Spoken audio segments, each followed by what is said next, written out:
Namaskar dosto. I advocate Vishali. Welcome you all to Advocate Vishali's Legal Forum once again, and I'm hoping you guys are safe. You're taking care of yourself, your family and everyone around you. And also guys, I really pray for the well-being of you and your family. घर पे रहिए, अपना ध्यान रखिए, अपनी family का ध्यान रखिए. So before I start this video, अगर अभी तक आपने मेरे चैनल को सब्सक्राइब नहीं किया और मेरे चैनल पे आप नए हैं तो प्लीज़ मेरे चैनल को सब्सक्राइब कीजिए एंड ऑल्सो इस वीडियो को प्लीज़ शेयर कीजिए सो दैट हम और भी लोगों की हेल्प कर सकें एंड उनको इस बारे में इन्फॉर्मेशन दे सकें. सो आइए बात करते हैं आज के टॉपिक के बारे में, जो कि है domestic violence. Domestic violence act of 2005. देखिए, ये जो टॉपिक है ये अपने आप में ही बहुत वास्ट टॉपिक है और हम में से बहुत लोगों को इसके बारे में ऑलरेडी बहुत कुछ पता होता है. तो अगर मैं इस एक टॉपिक को इस एक वीडियो में कवर कर दूंगी तो that won't be able to do a justice to this topic. So definitely मैं इसके लिए आपके लिए और भी वीडियोज लेकर आऊंगी. सो आप ट्यून रहिएगा सो दैट आपको और भी इन्फॉर्मेशन मिल सके. तो जब हम डोमेस्टिक वायलेंस की बात करते हैं, डोमेस्टिक वायलेंस कितनी तरह का होता है, डोमेस्टिक वायलेंस किसके ऊपर होता है, इसका प्रोसीजर क्या होता है, इसकी हम कंप्लेन कैसे करते हैं, ये मैं सब आपके साथ डिस्कस करूंगी. डोमेस्टिक वायलेंस एक्ट जो हमारा है वो महिलाओं के लिए बनाया गया है, उनके हित के लिए बनाया गया है, उनकी सुरक्षा के लिए बनाया गया है. तो बहुत बार हमारे मन में ये सवाल आता है, अगर ये एक्ट जो है वो सिर्फ महिलाओं के लिए बनाया गया है तो अगर जो आदमी जो बेकसूर हैं तो उनका क्या होगा, उनके पास कोई राइट अवेलेबल है? तो इसीलिए इस वीडियो को पूरा दिखेगा ताकि मैं आपको इस विषय में पूरी जानकारी दे सकूं. तो जब हम बात करते हैं वायलेंस की, वायलेंस हमारा बहुत तरीके का हो सकता है महिलाओं पे. वो फिजिकल वायलेंस हो सकता है, वो इमोशनल वायलेंस हो सकता है, वो इकोनॉमिक वायलेंस हो सकता है, वो सेक्सुअल वायलेंस हो सकता है. जब हम फिजिकल वायलेंस की बात करते हैं, अगर कोई इंसान आपको हर्ट करने की कोशिश कर रहा है, आपको हानि पहुंचाने की कोशिश कर रहा है और उसका मेन इंटेंशन है आपको किसी न किसी तरह से चोट पहुंचाने का, फिजिकली वो आपको धक्का मार सकता है, वो आपको थप्पड़ मार सकता है, किसी न किसी तरह से आपको हर्ट कर सकता है, तो he is guilty of physical violence.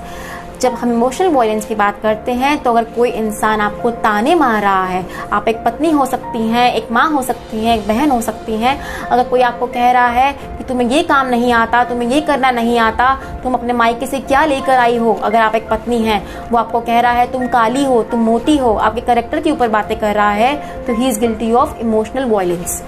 अगर वो आपको पैसों के लिए तंग कर रहा है, इकोनॉमिक वायलेंस की बात करें तो अगर एक पैसों के लिए वो तंग कर रहा है, वो आपको कह रहा है कि तुम्हें मैं पैसे नहीं दूंगा, तुम्हें मैं खाना नहीं दूंगा, तुम्हें मैं घर नहीं दूंगा, तो he is guilty of economic violence. अगर आप कमाती हैं और आपसे आपकी सैलरी छीनने की कोशिश करता है तो he is guilty of economic violence. अगर वो आपको कहता है कि अपने घर से जाके पैसे लेकर आ, तो ये एक तरीके का वायलेंस है.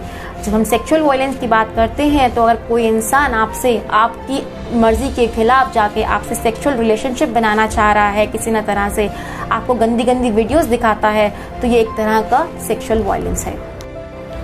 जब हम डोमेस्टिक वायलेंस की बात करते हैं तो ज़रूरी नहीं जो वायलेंस है, जो घरेलू हिंसा है, वो एक पत्नी के ऊपर ही हुई हो, वो एक माँ के ऊपर हो सकती है, एक बेटी के ऊपर हो सकती है, एक बहन के ऊपर हो सकती है, एक बीवी के ऊपर, दोस्त के ऊपर हो सकती है. बस आप एक महिला होनी चाहिए, आप उस इंसान के साथ जिसने कि आपके ऊपर घरेलू हिंसा की हो, एक टाइम पे उसके साथ आप डोमेस्टिक रिलेशनशिप में रही हो, शेयर्ड हाउस होल्ड में रही हो. अब बात आती है डोमेस्टिक वायलेंस में हमें प्रोसीडिंग्स को स्टार्ट कैसे करना है, उससे अंडर हमें कंप्लेंट कैसे करनी है. देखिए, 3 तरीके हैं. 3 तरीका में जो पहला तरीका है वो ये है कि आप प्रोटेक्शन ऑफिसर को अप्रोच कर सकते हैं, जो कि सबसे इजी तरीका माना गया है. हम में से बहुत सारी महिलाएं जो हैं वो कंफर्टेबल नहीं होती हैं अपने घर से बाहर निकलने में, वो डरती हैं कि कैसे करेंगे, कोर्ट कैसे जाएंगी, तो आप प्रोटेक्शन ऑफिसर के थ्रू जा सकती हैं. और दूसरी चीज़, कई बार हमें लगता है कि हमारे पास वकील को देने के लिए पैसे नहीं है, तो डेफिनेटली आप प्रोटेक्शन ऑफिसर के पास जाइए, उनको अपनी सारी बात बचाइए. वो आपसे DIR फॉर्म भरवाएंगे जिसको कि डोमेस्टिक इंसिडेंट रिपोर्ट कहते हैं. उसमें आपकी सारी आपबीती लिखी जाएगी शुरू से लेके अंत तक की, जो कि एक ऑफिशियल और एक गवर्नमेंट का डॉक्यूमेंट होता है. एंड जो प्रोटेक्शन ऑफिसर हमारे होते हैं उनको हमारी राज्यसभा स्टेट गवर्नमेंट अपॉइंट करती है.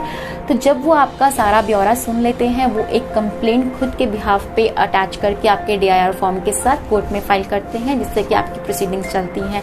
नहीं तो आप सर्टिफाइड NGO को अप्रोच कर सकती हैं। प्रोसीडिंग्स वही होती हैं, वहाँ पे जाके वो आपसे DIR फॉर्म भरवाएंगे, उसके बाद आपको आपके बिहाफ पे आपकी कंप्लेंट और आपकी जो DIR है वो कोर्ट में फाइल करेंगे। नहीं तो तीसरा तरीका, जैसे कि मैंने आपको बताया, आप एक वकील के पास जा सकते हैं।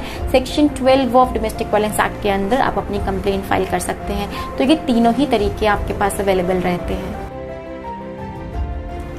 जैसे ही कोर्ट आपकी कंप्लेंट रिसीव करती है, चाहे वो प्रोटेक्शन ऑफिसर्स के थ्रू हो या फिर वो एक रजिस्टर्ड NGO के थ्रू हो या एक एडवोकेट के थ्रू हो, तो 3 दिन में जो है कोर्ट आपकी फर्स्ट हियरिंग रखती है।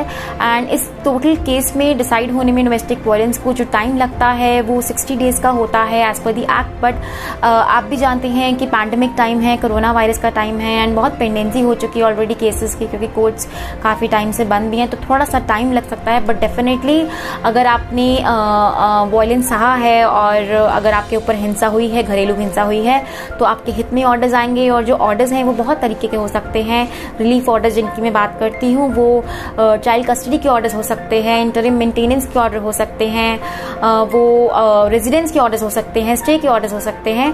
तो बहुत तरह के जो है रिलीफ ऑर्डर्स होते हैं अगर आपने एक्चुअल में वायलेंस सहा है तो। अब मैं बात करती हूँ जो मेन होते हैं उनकी, अगर उनकी वाइफ उनको परेशान कर रही है डोमेस्टिक वायलेंस का केस फाइल करने के लिए, या फिर वो कह रही है कि उसने कर दिया है, तो उनके पास क्या क्या ऑप्शन अवेलेबल हैं। देखिए, पहले तो आपको पुलिस स्टेशन जाना पड़ेगा, आपको वहाँ पे कंप्लेंट देनी पड़ेगी, आपको बताना पड़ेगा कि जो आपकी वाइफ है वो आपको परेशान करती है। फॉर एग्जाम्पल, अगर आपकी वाइफ आपको सुसाइड थ्रेट्स दे रही है, आपको कह रही है आपको झूठे 498 के केस में फंसा देगी, 498 के केस में फंसा देगी, तो आप डेफिनेटली कोर्ट में जाके कंप्लेंट कर सकते हैं। क्रिमिनल इंटिमिडेशन जो सेक्शन हमारा होता है IPC का, उसके अंडर आप बोल सकते हैं कि जो मेरी वाइफ है वो मुझे बहुत परेशान करती है। दूसरी चीज़ है कि आप सेक्शन 13 में जो हमारा हिंदू मैरिज एक्ट है, आप एक डिवोर्स पिटिशन फाइल कर सकते हैं अपनी वाइफ के अगेंस्ट। तो मैं यही कहूँगी कि जो वायलेंस होता है ऑल इन ऑल, वो इसको सहना वो बहुत ही बुरी बात है। अपराध को करने वाले से ज़्यादा जो है गुनहगार उसको सहने वाला होता है।